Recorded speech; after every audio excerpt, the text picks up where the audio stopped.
তখন উঠি জীবন ক্যামেরা লাগাইছি না লাগি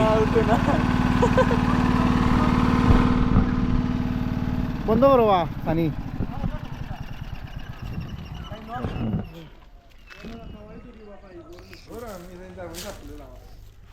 এ ওনো বাতাস লইলেন নি দেখো ওনো বাতাস লইলেন ওনো বাতাস লইলেন এজার গারা খাইছি তো মাসুম মেরা দেয়ালা আর খে সানি ভাই মোহন ভাই আরিফ ভাই আরিফ আইসন আমরা টাউনও থাকি কিন্তু আরিফের এটা ভালো লাগে না ইনোর মেইনই লেগেছে আমার তারপর সানিয়ে আস্তে বিয়ান ধরে চেষ্টা করো চলের অন ইনশাল্লাহ দেখি কি তো হয় সাঙ্গামর ব্যবস্থা করো রাইতা বা 10টার সময় হইব মাছ ধরে হইব সকাল আইতা আর উদ্যোক্তই লাগে মাসুম ও দেখরা নিচে এবারটা শর্মারও এক নম্বর মাইমুল করার কাম না শকিনদার মানুষ তো মাসুম মাসুম চাইলাও একবার সামাদে করে চাইলাও রে বা ইয়া আল্লাহ রে ভাই ও শুক্রবারে দিন তারা নমাজ পড়ছো নিবে তোমরা ইটা নাই ওরা নমাজ পড়ছে সিন্নি খাই আইছো গরম সিন্নি খাইও যে তোমরা এখন আর ইস্তার রায় না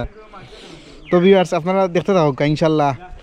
কুম্বালা যে গাড়া পাইব আমরা নিজেও জানি না সকাল 8টা থেকে চলের মেশিন কটা নষ্ট হয়ে যাবে ওকে একটা নষ্ট হয়েছে তারপরে আর একটা ও চলের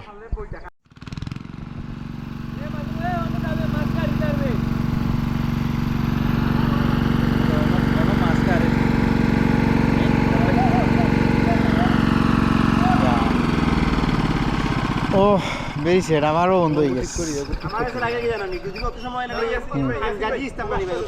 বুদ্ধি করো বাল্টি লিয়ে আইও বাইরে থেকে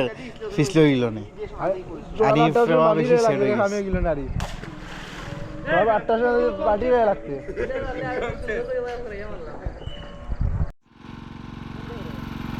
আবারও মেশিন বন্ধ হয়ে গেল আপনার কুম্বালা পাইবে কোনো গ্যারান্টি নাই আধা ঘন্টা পরে 2 মিনিট পানি উঠছে হইতো না সমাদ হইতো না। প্রিয় ভিউয়ার্স আসলে দুঃখিত আমরা ব্লগটা পুরো করতে পারছি না কারণ রাতকে মাছ ধরা লাগছে।